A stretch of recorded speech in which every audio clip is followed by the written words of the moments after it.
Hello and welcome back to Shakhtar to Glory.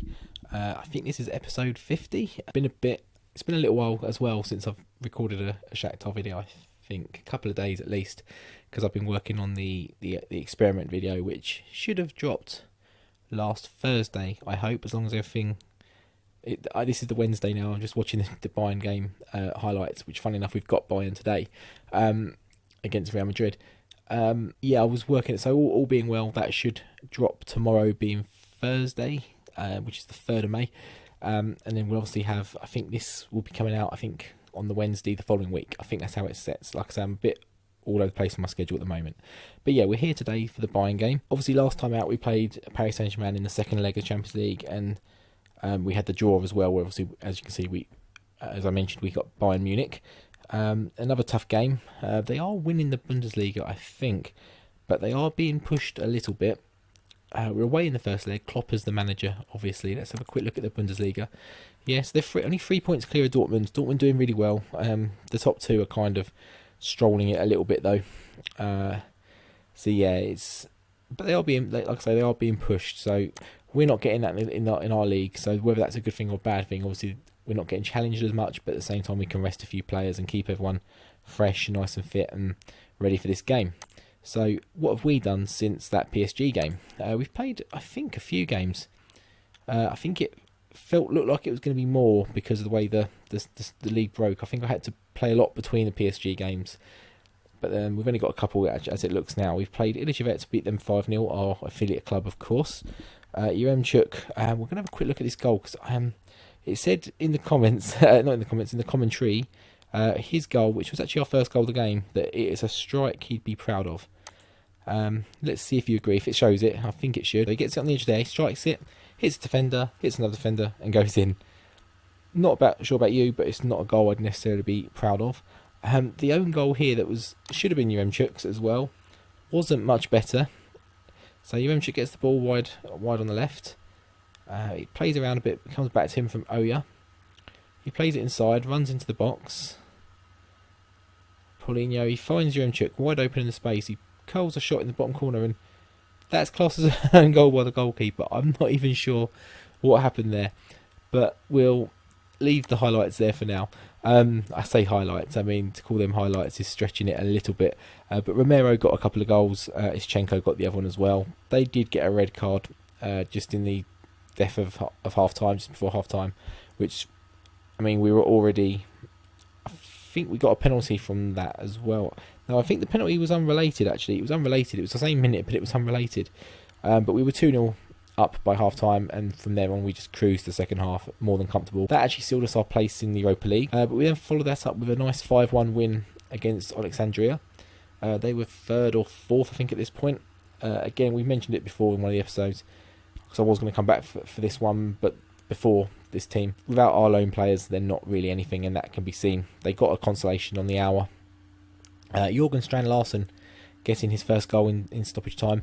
Interestingly, though, we had to play a 16-year-old left-back, and as you can see, Vyacheslav Nikishin, he's the 16-year-old who we had to put up from reserves, because we had one player injured, one player suspended, and then everyone else out on loan, and this was the only guy we had. Now, he doesn't look that much, probably will never play again, but he got 2 goals on his debut, and they were pretty good goals as well. I'm not going to show the highlights just because they weren't that good, but they were good for a 16-year-old left back, certainly. He was on his debut as well, but yeah, Strand-Larsen I mentioned. He scored on his international debut, wasn't really making much of an impact here till he got his goal in the 90th minute. And then this win actually qualified us for the Champions League. So we haven't secured the title, but we've secured everything. But as you can see with the goals, we've got Romero, Yaremchuk as the top 2 goal scorers, and Michael Sago is actually on loan from us as well, young Croatian striker, doing really well at Shakhtar Donetsk, who are 4th, doing really well. We've got all the average ratings, we've got all the assists. Butko is actually the leading assist maker, and he's not playing anymore. He's been gazumped out of right back. It's now Chinsky or something like that, I'm not too sure. Player of the match, Dennis Gonzalez, but we've got Romero in there as well. Clean sheets. The Dynamo Kiev goalkeeper actually has that. He's 1 cap for Ukraine, but I think we've got Shevchenko just behind. We've got the top 2 after that. We've got 2 goalkeepers in the top 3 clean sheets. But Shevchenko, I think, now is the number 1 for Ukraine. Piatov possibly number 2. We're not in the cards, fortunately, either. So where does that bring us on to now? I think that's all the news and updates caught up with. I think we can jump into the Bayern game. Try and make this a fairly quick episode. Just like as I mentioned, I was just watching the highlights of I missed the Liverpool highlights. From the messages I saw in WhatsApp groups and stuff, I'm pretty safe to say they went through. But the Bayern game from last night, I hadn't seen footage or anything of that either. And that second goal for Benzema, what was that goalkeeper doing? I'm not sure why Neuer isn't playing. I'm assuming he's injured or something, or maybe suspended. But the backup isn't doing himself any favours, is he? So looking here, they are very strong favourites, but their form is also inconsistent, whereas we're strong. I think the only dip there possibly is a PSG game. They bought Yarmolenko, actually. That was a new story I did see from Dortmund. So they've raided Dortmund again, 40 million for him. He's not doing as well as he was at Dortmund. Certainly, he was 1 in 2 goals for them. Alaba's missing, which is key. Thiago's out. We've obviously missing Kvitsov, and Ordetz is doubtful. So we'll see when we go to the team shortly. Our centre backs, that position has been hit. So we've got Rakitsky in there. We've got Leo Santos in there. We've obviously got Ischenko can step in. He's still a fantastic player. I'm not too sure exactly who Bayern have got. We'll have a quick look at them in a minute. But yeah, in terms of lineup, we've got, apart from the 2 centre backs, which is possibly not the usual 2. We've got Luka Cevic, that's the right back. Leo Malashev steps into the centre midfield spot. We've got Fred and Oya in the midfield. We've got Gnabry making his debut. I thought, do you know what? Not making his debut, sorry. Playing this game over Rodrigo. We've got Rodrigo on the bench, but Gnabry, that playing against your old team effect, we're relying on that maybe having an effect. We've got Boakye there, and we've got Romero up top leading the line today. We have got Yaremchuk on the bench as well, just in case. Vizeo, so we're very strong in the attacking areas. Something that was brought to my attention, possibly again on the back of the PSG video, I want to say, or possibly the round before. Who was the round before? Like I say, it's been a while since I've played. Is it the Fenerbahce game or possibly the Inter game? I'm not too sure which one it was. It was one of those videos, and Ed from Ted Redwood Gaming mentioned that Leo looked to be very susceptible to a couple of the attacks that we faced. I think it must have been the Inter game, and possibly being on attack mentality was the issue, and possibly against some bigger teams maybe look to drop that back a little bit. That is something I'm considering. We may implement that depending how the game goes. We'll give it maybe 10-15 minutes, see how that sits in, but we may drop the 2 fullbacks a bit more defensive, and maybe give the wingers a bit more license to attack. But we'll jump into the game because we've waffled on about that a little bit too much, and I'm anxious this video is going to maybe go a little bit longer than it needs to do. So they've got Brandt. Is he another one from Dortmund? No, he's from Leverkusen. 51 million, and he's doing well, to be fair. They've got Lewandowski still there, Muller, Kingsley Coman, Vidal. Is this the guy from Monaco? No, he's from Napoli. 47 million. I mean, they've probably got 2 players there that are valued more than the whole of my team twice over. Barreca at left back. I think he's from, I'm going to get it completely wrong, I was going to say from Bilbao, but he may be. He's been at Bayern for quite a while. Oh no, he signed on this save. He signed from Fiorentina. And in fact, signed for Fiorentina from Torino on this save. For some reason, my laptop cable keeps coming out, so you might have seen a little bit of darkness just appear there. Boateng, Hummels, Kimmich still there, and they have got Neuer. They've got Douglas Costa back, Tolisso still there, Haisaj, D'Amico, Gundogan, Martinez, and Fruchtel. Is he the goalkeeper? He is, young goalkeeper, possibly better than what played against Real Madrid last night. I think we might have went through there, scored a little bit in the episode where we did the draw, and we'll jump into this game. I think we're ready to go. Yes, we are. We are in 3D for some reason. I'm going to switch that back to 2D Classic, and what was it? It was about there, wasn't it? We're on the attack here. We put the ball in, but nothing really happens. I mean, my computer was looking like it was handling the 3D a little bit okay there, but I'm kind of a 2D person. I mean, if I'm really honest, I'm text at the bottom of the screen person, the old CM2 style. That's what I'm used to. Going by the position bar and the text down the bottom. But we'll stick with 2D for now. I'm still waiting on to see if I do get that laptop from my friend. He said he's got a new one. He's just got to wipe the old one and clear it out for me, and possibly replace a few things on it, or work out what needs replacing. So I'm just waiting to see if that happens, and that'll be a lot quicker than what I've got currently. So hopefully we can look at some 3D and some extra, maybe some different games that I can't currently play on here. Do a little bit of a feature on those, but this is quite a long highlight. Hasn't really led anywhere. It does now, and Muller scores from a defensive mistake there. I think it's the right back, and it's not down to his attacking mentality. It's just down to, I mean, it's not. It's the centre back. It's the young Brazilian. He's played it back to Shevchenko, who's played it to Rakitsky. He just got into all sorts of trouble there. I don't know what he's doing. I mean, that's up there with the equivalent of what the Bayern keeper did in the Real game. It's just terrible defending. Just clear it out. If in doubt, just clear it out. He had no pass on. He was just dallying on the ball. 1-0 down. There's another highlight here, just on the 37 minutes. It looks like it's going Bayern's way, but if we can snatch it and make something happen here, we do get it back. Leo Santos. And what can we do from here? They're pressing us very well. Every player is just heavily marked. And don't play it long. Please don't play it long. Good. This tactic that we're playing here, see, he plays it long and it goes to no one. We're very much based on keeping the ball, working the ball. Does that here. Gnabry through to Romero. Down to Oya. Can he play it right? He does. Barakier. Can he find someone in the middle? Romero. Gnabry. We put him in. We put him in for that, incentive that he's got to put one over on his old employers. And he does that with, well, tight angle, but a great finish. I mean, really, Romero should have scored. Barakier's put a great ball in, then Romero should be putting that either side of Neuer. But then Gnabry on the rebound puts it in nicely, and 1-1 away goal, game on. And so we're just going into the half time. I've just noticed on the highlights of the football they're talking about the Arsenal vacancy, and I've just clicked off it instead of pausing it. No, I did press pause. Why didn't it pause? And the new favourite apparently is that Liverpool assistant manager Buvac. I don't fancy that, to be honest. He's an assistant manager. I mean, not many assistants. I mean, feel free to drop in the comments, putting some more controversial comments out there. Have many assistant managers gone on to be particularly good managers?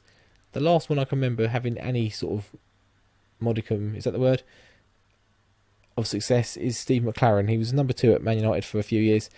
He did well at Middlesbrough. Everything since has been an absolute disaster zone, but yeah, he did well at Borough. I remember Arsenal, we got a few goals against them, a few games. Henry seemed to like playing against them back in those days, but there was a few times they gave us a bit of trouble. And yeah, so I don't fancy his first job in professional as a number 1 manager being Arsenal. He may well be very good, but I'm not too sure. Muller scored just after half time. But we won't dwell on that goal just yet. We'll carry on talking about what we're saying. Obviously, because it relates to the experiment I did. If you haven't watched it, go back and check it. There is a playlist on my channel. There's a few others I'd take over him straight away. I mean, but the flip side of that is nobody thought Wenger would be much of a success or mean much of anything. And look what happened there. And Muller's through again, and he hits the bar. Can we counter this highlight? No, we can't. And we've on the hour. There's not too much we can look at changing. To be fair, Romero's having a bit of a stinker. So what we might do we bring Yaremchuk on, or do I put Barakier down the middle? I think I put Barakier down the middle for now. Yeah, we'll go with that. Barakier in the middle. We'll stick go Rodrigo on the left. We'll go Rodrigo on the left. Gnabry on the right. He can do it, and we'll stick with that for now. Oya might need to come off. He's looking a bit tired. In fact, we're going to just go with it. He's not having a great game either. Malashev's the only one on a yellow card currently, and that's maybe not such what he's there for, but expected a little bit. And Shevchenko makes a great save from Lewandowski. Obviously, we saw he kept us in the game against PSG. I think it was the first leg, made ridiculous amounts of saves against Cavani, which drew some of my controversial comments in that video. That's not what I'm about. I'm not about the controversial comments. I just seem to be drawn to them at the moment, and we should have scored there, but Kimmich makes a great clearance. We have a corner. Can we make this count? or at least not concede from it. Please don't. No, it goes to nothing. But they have a free kick here. Gundogan has come on for them, but I didn't even see him on the bench or on their team sheet, and that's a goal. Oh, it's offside. I knew it was going to go in the goal. I just didn't know whether it was offside or not at the time. As soon as they get to that byline and shoot, it seems to be an obvious goal in this game. But we're 2-1 here with 10 minutes to go. And we've got an injury. Of course we have. We will go... I'm sure one of these guys can play centre midfield. It's not Leo Santos, and I'm pretty sure it isn't Rakitsky either. He can sort of do it. So we'll go Ischenko on for Malinovsky. Rakitsky there. And Malashev there. That kind of works. With 8 minutes to go. I mean, if you offer me a 2-1 loss at the start of the game, we've got Rakitsky, got an injury now as well, and he's not going to make it back on this counter-attack. I was just about to say, if you'd offered me 2-1 at the start, I'd have taken it as they go through and make it 3-1. Now that makes it tough. 2-1, I'd fancy our odds at home. A 2-goal difference, and that's another injury to Rakitsky. It doesn't show it on there, so I don't know where that's come from, but last highlight probably of the game here, and that's a nothing ball. They're not going to struggle with that too much. Can we work it back here? Doesn't look like it. To be honest, we look a bit beaten. Don't make it 4. Don't make it 4. Thank God. 3-1. There's a sliver of a chance. Not a great one, but a sliver. 4-1. It's no chance, and Gnabry just heads it out. I mean, no wonder they sold him. Please, D'Amico's on as well. Can we just not concede a 4th? Let's not make this second leg a pointless game. Oh, and Barakier, can he get through? No, he can't. And that's the end of the game. 3-1. Can't say they didn't deserve it on the balance of the game. I'd say a draw, possibly. I mean, I'm going by the stats there. They deserve it. But, I mean, first half it was very equal. I think we did go in at 1-1. But I think the goal that was scored, one of their goals, was just a shocker.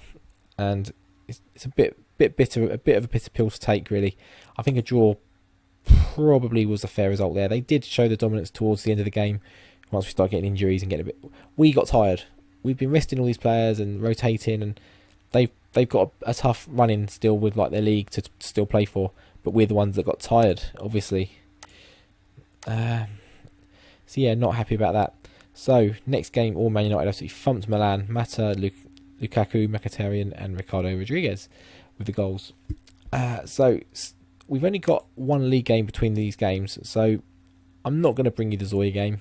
Like I say, I'm trying to keep the domestic stuff to a minimum. Yeah, we've got Dynamo Kiev coming up, but again, we've got them coming up twice. I don't see us playing them either. If we do get knocked out at this quarter-final stage at the Champions League, we probably will just go straight through those games, straight to the next season.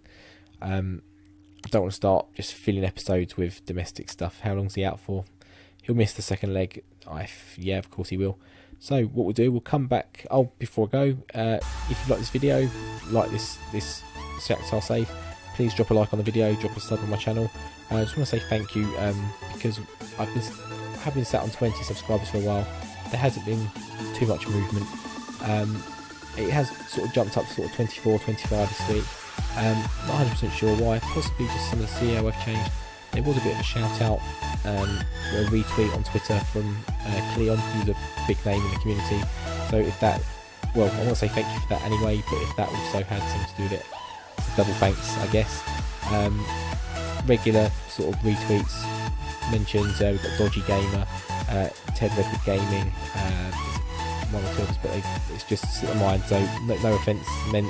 It's just it's midnight at the moment, and just my brain's a little bit frazzled from that experiment save and work and all sort of personal life and that sort of stuff. It's just a bit mad at the moment. But yeah, just want to say thank you for that. So if you do like it, want to if you come in and you're not a subscriber, please do subscribe. Drop some comments. I mentioned something to comment about in the video. Completely slipped my mind again now.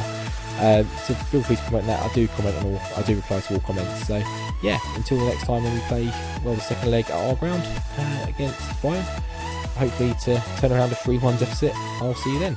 Take care.